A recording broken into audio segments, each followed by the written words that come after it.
स्वागत है आपका फ्री स्टडी चैनल पर। मैं फिर से आप लोगों के लिए एक न्यू टॉपिक लेकर के आई हूँ, जिसमें आप जानोगे हड़प्पा सभ्यता को। क्यों हम हड़प्पा सभ्यता को पढ़ते हैं, आखिरकार क्यों इतिहास में ये एक अलग ही रूप से निखर करके आता है।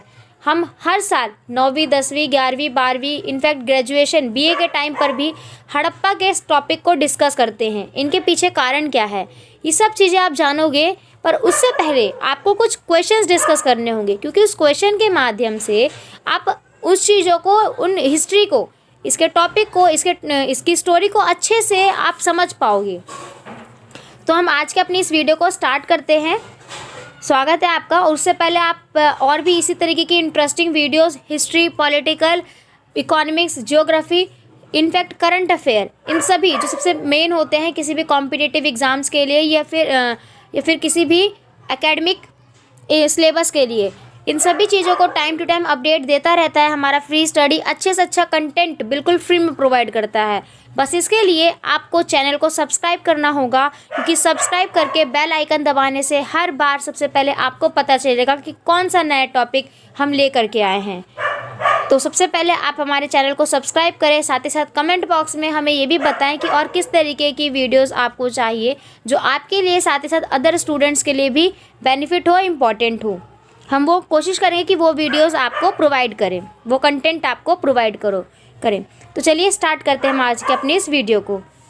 तो सबसे पहला क्वेश्चन है आपका, हड़प्पा सभ्यता का काल लिखो। आखिरकार हड़प्पा सभ्यता किस काल के दौरान विकसित हुई। तो हड़प्पा सभ्यता 2600 से 1900 के बीच, ईस्वी पूर्वी के बीच विकसित हुई। नेक्स्ट क्वेश्चन है आप लोगों का, हड़प्पा सभ्यता को हड़प्पा सभ्यता क्यों कहते हैं। हड़प्पा सभ्यता को हड़प्पा सभ्यता क्यों कहते हैं। तो हड़प्पा सभ्यता को हड़प्पा सभ्यता कहते हैं क्योंकि सबसे पहले खोजा गया स्थल हड़प्पा था, यानी कि सबसे पहले हड़प्पा नामक स्थल पर ही इसकी खोज की गई थी। अगला क्वेश्चन है आप लोगों का, हड़प्पा सभ्यता को और किन नामों से जाना जाता है। तो हड़प्पा सभ्यता को नगरीय सभ्यता, कांस्य युगीन सभ्यता और सिंधु घाटी सभ्यता के नाम से जाना जाता है। यानी कि हड़प्पा सभ्यता को नगरीय सभ्यता, कांस्य युगीन सभ्यता और सिंधु घाटी सभ्यता के नाम से भी जाना जाता है। नेक्स्ट क्वेश्चन है आप लोगों का, हड़प्पा सभ्यता की कृषि की विशेषताएं लिखो। हड़प्पा सभ्यता की कृषि की विशेषताएं लिखो। तो कृषि की खेती, जो बाल, सफ़ेद चना, तिल की खेती की जाती थी। बाल मतलब होता है आप लोगों का मक्का आपने सुना होगा। बाल यानी कि हड़प्पा सभ्यता में गेहूं के साथ साथ बाल की भी खेती की जाती थी। सिंचाई के लिए कुएं का पानी का प्रयोग होता था और जुताई के लिए बैलों का प्रयोग करते थे वो लोग। तो इस तरीके से उनकी कृषि का एक अलग ही रूप हमारे सामने निकल कर। नेक्स्ट है आपका, हड़प्पा सभ्यता की विशेषताएं लिखो। हड़प्पा सभ्यता की विशेषताएं लिखनी है। तो सबसे पहली विशेषता है इसकी कि ये एक नगरीय सभ्यता थी। ये एक नगरीय सभ्यता थी। नगरीय सभ्यता का मतलब है यहाँ की जो निर्माण प्रक्रिया थी वो एक नगर के हिसाब से थी। अगला है आपका, नगर निर्माण योजना, यानी कि अगर ये किसी अपने स्थल पर किसी घर को बनाते थे, किसी भवन का निर्माण करते थे, तो उसका निर्माण वो पूर्व निर्धारित करते थे। नहीं, घर बनाने से पहले वो एक प्लानिंग तैयार करते थे कि किस हिसाब से, किस तरीके से अपने घर को हम निर्माण करें। तो नगर निर्माण में इन लोगों का पूर्व निर्धारण प्रक्रिया शामिल होती थी, जो एक सचमुच विशेष रूप से निकल करके आता है। अगला है आप लोगों का, नालियाँ, यानी कि घर के बगलों में वो नालियाँ ही बनवाते थे। आप लोगों ने आज के टाइम पे भी देखा होगा कि आज के टाइम पे जो घर बनते हैं जैसे हम लोगों के घर होते हैं, है ना, और हम लोगों के घर के बगल में ही नालियाँ जाती हैं, सड़कों के किनारों से बीच में सड़क जाती है। तो यही चीज़ हड़प्पा सभ्यता में देखी गई कि घर के बगलों में नालियाँ जाती थी, जो नाली जैसे घर से जो नालियाँ घर की जल निकास में मदद करती थी। घर से कोई पानी निकलता था तो उसमें वो चला जाता था, इस तरीके से। अगला है आपका, वहाँ पर सुव्यवस्थित सड़कें दिखाई दी थी, यानी कि घर तो बनाया ही जाता था, वो भी पूर्व निर्धारित पहले ही प्लानिंग करके, साथ ही साथ नालियाँ भी बनाई गई थी और सुव्यवस्थित सड़कें भी देखी गई थी। अगला है आप लोगों का, दुर्ग का मतलब होता है किलेबंदी। जैसा आप लोगों ने देखा होगा, जो राजा महाराजा होते हैं, राजा महाराजा अपने आप को सुरक्षित करने के लिए अपना जो महल होता है उन पर चारों तरफ से किलेबंदी करवाते हैं और सेना रखते हैं ताकि उन पर कोई आक्रमण ना कर पाए, है ना। सेम चीज़ यहाँ पर देखी गई कि जो नगर वहाँ पर विकसित थे उन सभी में दुर्ग का प्रयोग किया गया था, यानी कि चारों तरफ से उसको किलेबंदी की गई थी सुरक्षा की दृष्टि से। अगला है आप लोगों का मूर्तिकला। मूर्तिकला यानी कि वहाँ पर मूर्तिकला का भी विकास होता दिखाई दिया। अगला है आप लोगों का विशाल स्नानागार। ये देखिए आप लोग, विशाल स्नानागार, वहाँ पर विशाल स्नानागार को भी देखा गया है। विशाल स्नानागार जो थे वो एक बहुत ही बड़े प्लेस में नहाने के लिए बनाए गए थे, स्नान करने के लिए बनाए गए थे। हालांकि इसमें एक मिथ भी निकल करके सामने आता है कि ये एक अनुष्ठानिक प्रक्रिया के रूप में निकलता है। अगला है आप लोगों का अन्न का भंडार। अन्न का भंडार, अन्न का भंडार है मतलब वहाँ पर विशाल अन्नागार भी देखे गए हैं, की गई है। वो मनके, मटके ये सब बनाते थे और उनकी एक अलग ही शिल्पकला देखी गई है जो कि एक विशेष रूप से निकल करके हमारे सामने आती है। नेक्स्ट है आप लोगों का हड़प्पा सभ्यता में मनके कैसे बनाए जाते थे। हड़प्पा सभ्यता में मनके कैसे बनाए जाते थे। मनके का मतलब होता है मोतियाँ। आप लोगों ने आज के टाइम पे देखा होगा कुछ लेडीज़ होती है, फीमेल्स होती हैं, फीमेल्स अपने गले में मोतियों की मालाएं पहनती। तो ये जो मोतियाँ होती हैं वो मनके कहलाती हैं, उनको इतिहास के लैंग्वेज में मनके कहते हैं। मनके तो सेम चीज़, मनके जो थे यानी कि मोतियाँ जो थी वो हड़प्पा के काल में भी बनाई जाती थी। और यहाँ पर मनके केवल एक ही आकार के नहीं होते थे, ये ढोलनाकार, बेलनाकार, त्रिकोणाकार, चतुर्भुजकार, इस तरीके के मनके कई प्रकारों में देखे गए हैं। तो ये काफ़ी अलग ही विशेषता भी निकल करके हमारे सामने आती है। हड़प्पा संस्कृति की खुदाई के क्या अवशेष मिले हैं, यानी कि हड़प्पा सभ्यता में जब खुदाई हुई तो उसके अवशेष क्या क्या मिले हैं। तो हड़प्पा सभ्यता में देखा गया कि वहाँ पर अनाज, जानवरों की हड्डियाँ और मछलियों के और पक्षियों के अवशेष मिले हैं। अनाज देखे गए हैं और जानवरों की हड्डियाँ देखने को वहाँ पर मिली है, जो कि जिसके हिसाब से हम वहाँ से पता लगा सकते हैं कि हाँ वहाँ पर एक सभ्यता विकसित हुई थी। अब हम लोगों ने इतनी चीज़ पढ़ी तो हमें ये चीज़ पता कैसे चली, यानी कि ये जानकारी के स्रोत हमें पता कहाँ से चले। तो ये जो जानकारी के स्रोत हैं हमें कई तरीक़ों से पता चले हैं। जैसे खुदाई से सिक्के मिले, सिक्कों के दौरान हमें पता चला कि वहाँ पर मुद्रा स्मृति भी होती थी। मृदभांड मिले, मृदभांड मतलब मटके मिले, मोहरे मतलब सिक्के, आवास, लोगों का किस तरीके से आवास होता था ये चीज़ें पता चली। इमारतें किस तरीके से निर्मित होती थी।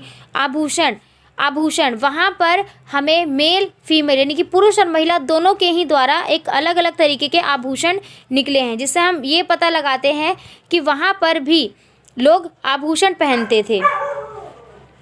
इस तरीके से हम वहाँ पर जानकारी के हड़प्पा सभ्यता के प्रमुख क्षेत्र लिखे, यानी कि आज के टाइम पे हम हड़प्पा सभ्यता को पढ़ रहे हैं तो हड़प्पा सभ्यता को पढ़ने के पीछे के कारण को तो हमने देखा कि उनकी विशेषताओं के कारण में हम उसको पढ़ रहे हैं, लेकिन उसका जो विस्तार है वो कहाँ तक है, उसके विस्तार को हमने कहाँ तक देखा, ये चीज़ हम यहाँ पे पढ़ेंगे। तो देखिए हड़प्पा सभ्यता आज के टाइम पर जो सभ्यता है आज के टाइम पे पाकिस्तान के क्षेत्र में आती है। पाकिस्तान के क्षेत्र में अगर आप भारत का नक्शा बनाओ कुछ इस तरीके का, मेरा भारत का नक्शा उतना अच्छा बनता नहीं है पर फिर भी मैं आप लोगों को बताने के लिए बता रही हूँ, मतलब थोड़ा ये अजीब ही बन गया ये कुछ, जैसे कुछ इस तरीके का भारत का नक्शा होता है, ये देखिए, हाँ कुछ इस तरीके से बनता नहीं है बट फिर भी मैं आपको बता रही हूँ। ये जो एरिया होता है ये होता है आपका पाकिस्तान का, ठीक है, ये एरिया होता है आपका पाकिस्तान का। तो हड़प्पा सभ्यता पाकिस्तान से विकसित होकर के अफ़गानिस्तान और अफ़गानिस्तान से लेकर के भारत के गुजरात, ये भारत का गुजरात का क्षेत्र पड़ता है यहाँ पे, यहाँ पे आप लोग को थोड़ा सा अलग दिखाती हूँ, भारत का गुजरात यहाँ पे कच्छ क्षेत्र पड़ता है। यानी कि ये देखिए हड़प्पा सभ्यता पाकिस्तान से होते होते भारत के दक्षिण भारत तक आई है और दक्षिण भारत से अफ़गानिस्तान तक के भी क्षेत्र में गई है। तो हड़प्पा सभ्यता कई रूपों में विकसित हुई है, ठीक। तो अफ़गानिस्तान में देखी गई, उसके बाद बलूचिस्तान अफ़गानिस्तान में पड़ता है जो उसके किनारे में है, पड़ोसी देश बलूचिस्तान। उसके बाद गुजरात जो भारत में है, यानी कि भारत में भी हड़प्पा सभ्यता का विकास हुआ। राजस्थान यहाँ पे भी देखा गया। पश्चिमी उत्तर प्रदेश भारत में ही आता है ये भी। जम्मू के देश में भी देखा गया, जम्मू के राज्य में भी। तो इन राज्यों में भारत का विकास होता नज़र आया। अगला क्वेश्चन है आप लोगों का, हड़प्पा सभ्यता की बस्तियों के बारे में बताओ, यानी कि वहाँ की जो बस्तियाँ होती थी जहाँ से हमें इतने अवशेष मिले हैं उनके बारे में बताओ। तो बस्तियों को दो भागों में विभाजित किया जाता था। पहला होता था उनका दुर्ग। दुर्ग क्या था, मैंने आपको बताया था, दुर्ग को एक तरीके से आप किलेबंदी जान सकते हो, जिसे हम बाउंड्री कहते हैं। ये कच्ची ईंटों के चबूतरे पर बनाए जाते थे। कच्ची ईंटें होती थी ये, और वो चबूतरे यानी कि थोड़ा ऊंचा करके बनाया जाता था। अगला, दुर्ग को दीवारों से घेरा गया था। दुर्ग को दीवारों से घेरा गया था। अगला, विशाल स्नानागार इसमें पाए गए थे। विशाल स्नानागार देखे गए थे इनमें। दुर्ग की संरचनाओं के प्रमाण भी हमें मिलते हैं। निचला शहर, निचला शहर, ठीक, निचले शहर की भी अलग ही विशेषता वहाँ पर देखने को मिलती है। निचले शहर में आप देखोगे कि निचले शहर की दीवारों से घेरा गया था और भवनों को चबूतरों के ऊपर बनाया गया था। यानी कि जो दुर्ग थे वो चबूतरे बना करके उसके नीचे बने थे, वहीं निचले शहर को चबूतरे बना करके उसके ऊपर भवन बनाए गए थे। तो कुछ इस तरीके से उसका निर्माण था। हड़प्पा सभ्यता की सड़कें और गलियों की विशेषताएं बताएं। तो हड़प्पा सभ्यता की सड़कें और गलियों की जो विशेषताएं हैं वो अलग अलग तरीक़ों से हमारे सामने आती है। जैसे हड़प्पा सभ्यता में गृण पद्धति थी। गृण पद्धति क्या थी, जैसे ये घर होते हैं हड़प्पा सभ्यता में, मान लीजिए ये घर है, ठीक, उस घर के बगल में कुछ नालियाँ जा रही हैं, घर के बगल में कुछ नाले जा रही है। सेम घर यहाँ भी होंगे, इधर भी होंगे, इधर भी होंगे, कुछ इस तरीके से इनके घर के बगलों में भी नालियाँ जा रही होंगी। तो गृण पद्धति जो होती है, जब दो नालियाँ आपस में कुछ इस तरीके से मैचअप होती है, यानी कि जब दो नालियाँ आपस में 90 डिग्री का कोण बनाती है, समांतर होकर के 90 डिग्री का जो कोण बनाती है उनको गृण पद्धति के नाम से जानते हैं। ये थी, यानी कि वहाँ की नालियों को समांतर रूप में गृण पद्धति में देखा गया, यानी कि 90 डिग्री पर वो एक दूसरे को काटती थी। समकोण काटना, समकोण, समकोण काटना, आप आई होप आप इस पॉइंट से समझ गए होंगे। नेक्स्ट पॉइंट की तरफ हम आगे बढ़ते हैं। नालियों के बगल में घर, नालियों के बगल में, जो मैंने आपको पहले ही क्लियर कर दिया कि नालियों के बगल में ही वो घर जो था वो निर्माण करते थे। घर के बगल में नालियाँ होती थी, ठीक, जो कि पूर्व निर्धारित होती थी। जल निकास प्रणाली का भी उन्होंने आयोजन कर रखा था। सड़कों के बगल में नालियाँ होती थी। तो इस तरीके से वो लोग पूर्व निर्धारित प्रक्रिया के हिसाब से अपने भवनों का निर्माण करते थे। मोहनजोदड़ो में आवासीय व्यवस्था की व्याख्या कीजिए। मोहनजोदड़ो की जो आवास की व्यवस्था थी वो कैसी थी, तो खिड़कियों का अभाव देखा गया वहाँ पे, यानी कि जो घर बनाए जाते थे, घर के फ्रंट पे, घर के आगे की तरफ कभी भी खिड़कियाँ नहीं होती थी, क्योंकि वो लोग निजता का विशेष ध्यान रखते थे। उन लोगों को लगता था कि हमारी निजता इससे कहीं ना कहीं हर्ट होती है, लोगों को दिखाई देती है, तो वो खिड़कियों का अभाव देखा गया है।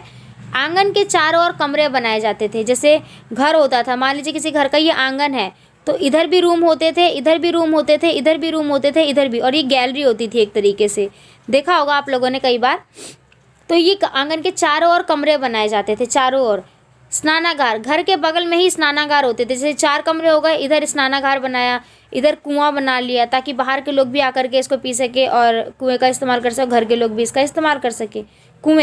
कुएं की भी अलग ही विशेषता ये निकल करके आती है कि कुएं का निर्माण घर के अंदर किया जाता था, और घर के अंदर करने से ये होता था कि जब बाहर का कोई लोग आता था तो उसको इस्तेमाल कर सकता था।